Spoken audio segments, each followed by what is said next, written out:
There is a lot riding in the film industry, and I have just noticed regarding what I see around me. The moment you have a lot to lose, or in sharp contrast, nothing to lose, you often become superstitious or believe in a power that may be dictating several moving elements in your world. With the film industry and the huge investments riding on projects, there are innumerable elements that individuals get superstitious about. And with the Devara trailer release that just happened a few days ago, and the marketing of the film in full swing, I could not help but take a deep dive on the most infamous superstition of the Telugu film industry, the post SS Rajamouli movie curse that has stayed consistent for over 2 decades. I can't help but have mixed feelings regarding the project Devara. Other than the extremely loyal NTR fans who are being ride or dies with the project, the final product just seems rather half-baked. I sat through the entire interaction with Sandeep Reddy Vanga and the team of Devara, and it just seemed like the team itself was confused about the central theme of the film and how fear is being utilized to tell the story. Other than absolutely loving NTR dancing with such great fluidity with Janvi actually matching his energy brilliantly, I could not say the same for the trailer quality. Anirudh's score almost seems like a mixed bag, and my biggest gripe, the frames featuring the coastal areas just seemed like studio produced artificial sets rather than giving the grand and ambitious quality of a film set in the sea. This almost makes us entirely dependent on the director's ability to make the drama in the film, specifically the history between NTR and Saif's characters, engaging. No matter what you say about the final output of Thugs of Hindustan,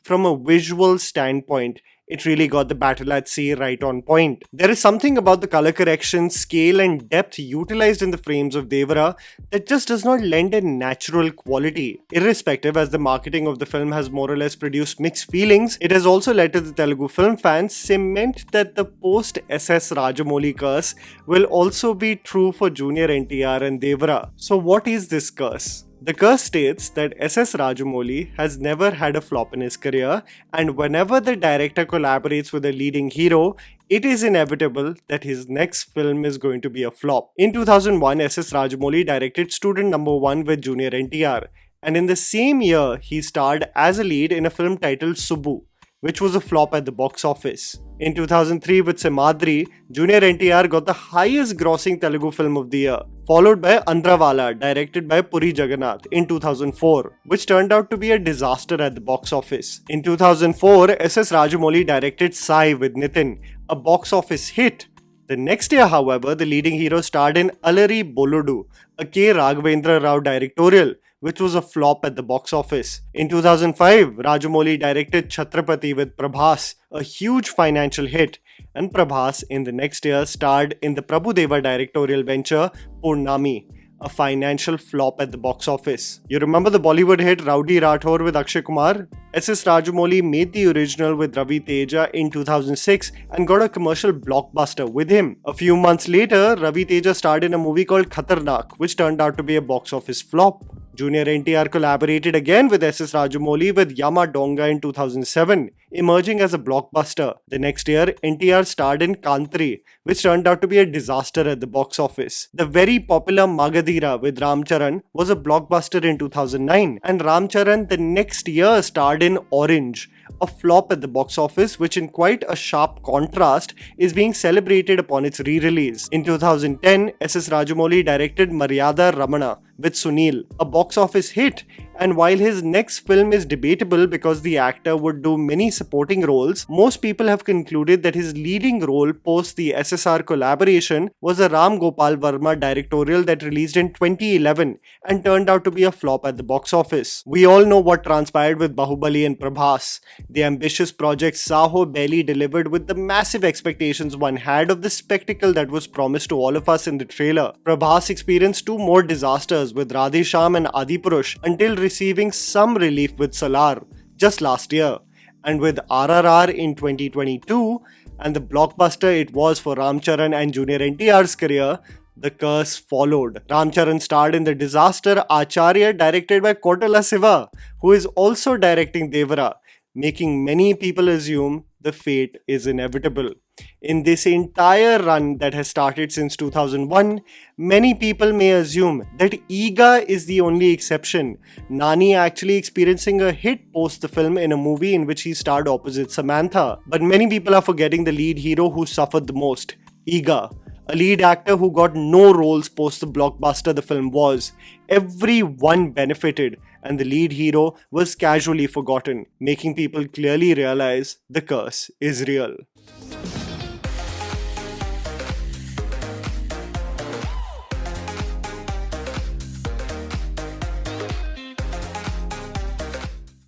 This phenomena made me explore some of the wildest, slightly disturbing, and honestly in some cases ludicrous stories where celebrities from the film industry have religiously followed something, all based on superstition or fear.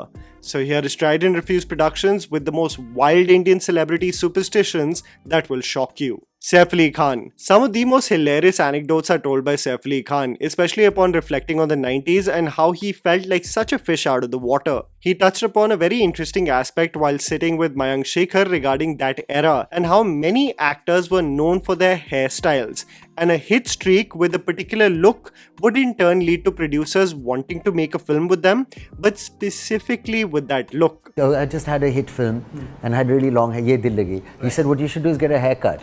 And I thought, what, that's like, that doesn't make any sense. Very superstitious culture at that point, or we probably still are, where people said if something is working, don't change anything, don't change anything. Not even the role. Not even the movie. Just keep doing it. Diversity was not the name of the game in that era, but if something is financially working and resonating with the audience, to milk it as much as you can with that look was the essential motive. Upon reflecting on some of the hideous clothes he wore during that era, he also referenced a hilarious advice given by Amir Khan in order to avoid wearing some god-awful clothes. I remember Amir Khan again, he said, listen, you can never say that you don't like the clothes because, you don't want to come across like that.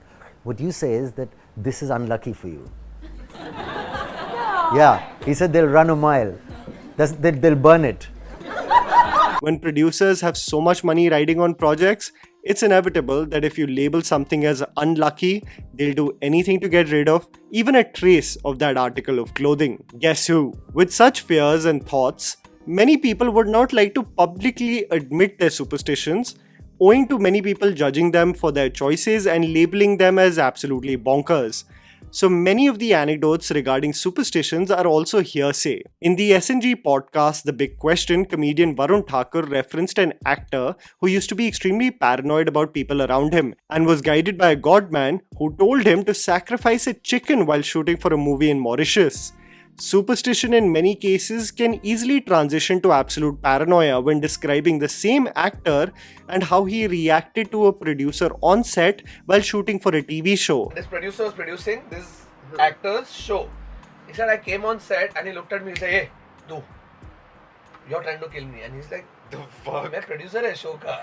Tere ko marega to mera कहते नहीं, you're trying to kill me. ये तुम्हारी जो pen है ना, वो gun. I wonder who this popular actor was. Names and titles.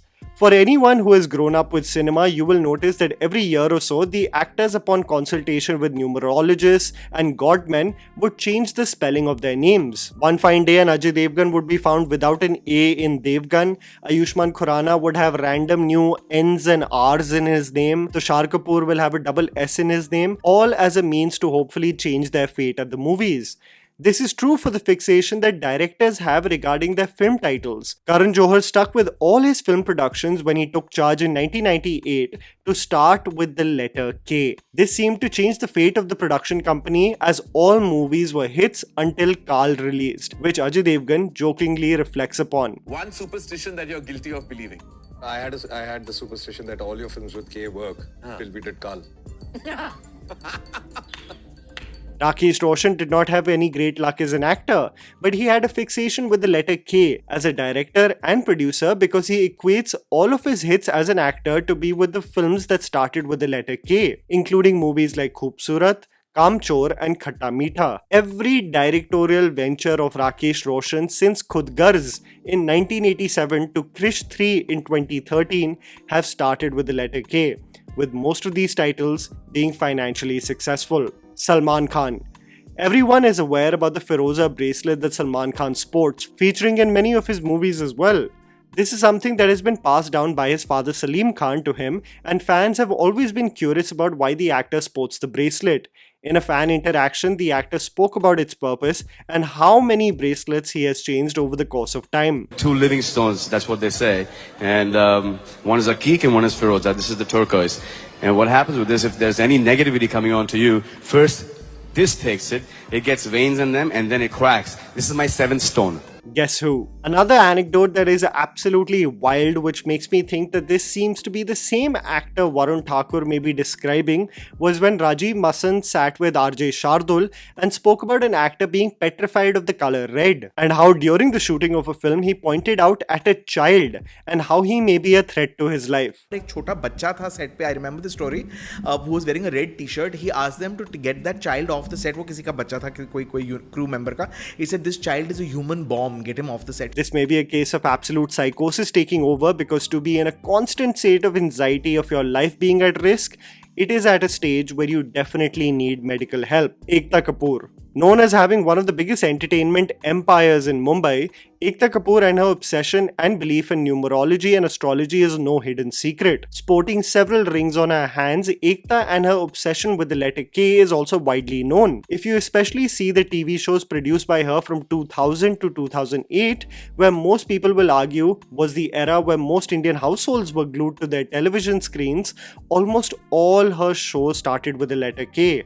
While there is variety in her titles since the last 10 years or so, her stint as a movie producer initially also had the same trend with the letter K until Shootout at Lokhandwala. When asked why she added a random Y to the Once Upon a Time in Mumbai sequel, her answer was pretty clear. Astrology, numerology. तो कितना फर्क पड़ता है आपको लगता है इस सब चीजों से फिल्म के ऊपर? रिलीज के बाद पता चलेगा.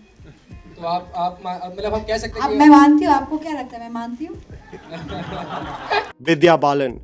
One of the most heartbreaking stories when you hear about the struggle of Vidya Balan in landing her initial films is that she spoke about being tagged as unlucky or jinxed after her first two Malayalam films, one of which was supposed to star opposite Mohanlal, got shelved, labeling the same as a witch hunt because of someone's personal issues with her. I was doing another Malayalam film which also got shelved. So, that's where I think people began to brand me unlucky or jinxed. And that was heartbreaking. That was like, for no fault of mine, there was a lot of anger in me at that point. In another heartbreaking incident, Vidya Balan described how a Tamil producer got her kundali read and replaced her after being part of the Muhurat of the film. As the director brought the producer ahead to meet me, he took a step back and refused to meet me. So I found that a bit odd.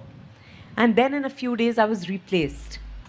Because he said I got her kundli read and she is unlucky. The amount of absurd lengths people are willing to go through just to ensure their film is successful is borderline insane. Amir Khan. The most generic question that you can ask is, "Aapne kya pranks kiye set pe?" But in this light of banter and stories on set, it was revealed during the Jo Jeeta Wahi Sikandar cast reunion that Amir Khan had a tradition with all his actresses that he would lure them into reading their palms and spit on their hands. But mind you, all of it had an eventual purpose. Why do I spit on my heroine's hands? It's very important to know that. जिस heroine के हाथ पे मैंने थूका है वो number 1 हो गई है. And that was the video, guys. Write down in the comments below if you've heard some creepy superstitions regarding film industries in India. Please don't forget to follow me on Instagram. The handle is right in front of you. Follow me at JammyPants4. Also, please support us by smashing the like button and subscribing to our channel for weekly content ahead. Thank you for watching.